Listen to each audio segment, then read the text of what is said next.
First, want to ask you about a bit of business in regard to what Speaker McCarthy has said.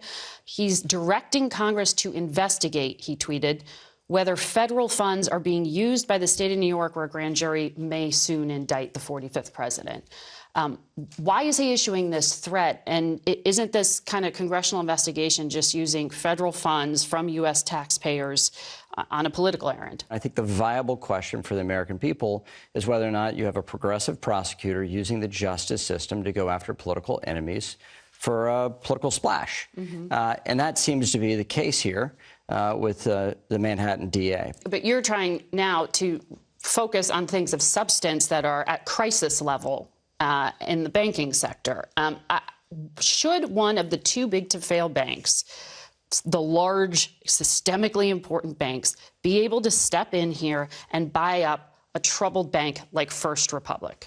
I think all options should be on the table. Is there anything that would block that kind of white knight rescue? What I need to get to the bottom of, investigatively in Congress, is the who, what, when, where, why, and how of these bank failures and the decisions made over Signature and Silicon Valley. That's right. And then the decision made over the weekend. We saw a private sector response to help support a bank. Right. Was that a viable option last weekend, or was there an ideological lens that prevented them from taking these institutions and making it less turbulent for America? That's why I was asking the question I asked you, because what you're suggesting there is that the Biden administration didn't want a big bank to come to the rescue here. We don't know that. And we're now in a continued crisis. You don't have an answer to... I don't have the facts on whether or not the FDIC had a viable buyer last weekend. We have press reports of two banks that were at the table. We have comments from other bankers that they were prevented from bidding. I don't have the facts. And until I have the facts, I'm not going to draw a conclusion, especially in a moment like this. But you're suggesting it could have made things worse. Well, I think we know we had a very rough week for American banking, and we lost confidence. And I think that raises the questions of what happened last weekend. You did hear Senator Elizabeth Warren suggest that she would favor a congressional initiative to lift the insurance on currently uninsured deposits, those above $258,000. She put a cap of $2 to $10 million. For how long? How big? Who does that apply to?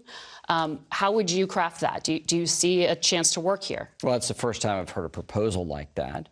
And I have not had a single conversation with the White House or the administration about deposit insurance changing the levels.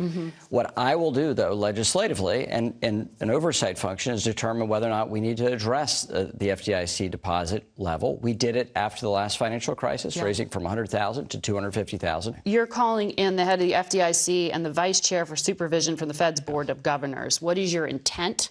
And will you call up Mary Daly, the head of the San Francisco Federal Reserve? We need to understand the decisions that were made last weekend from Thursday until Sunday night on whether or not there's a viable private sector solution. We also need to understand the underlying causes of the collapse of these banks, and we're going to get to that. The question of the San Francisco Fed is a question of supervision.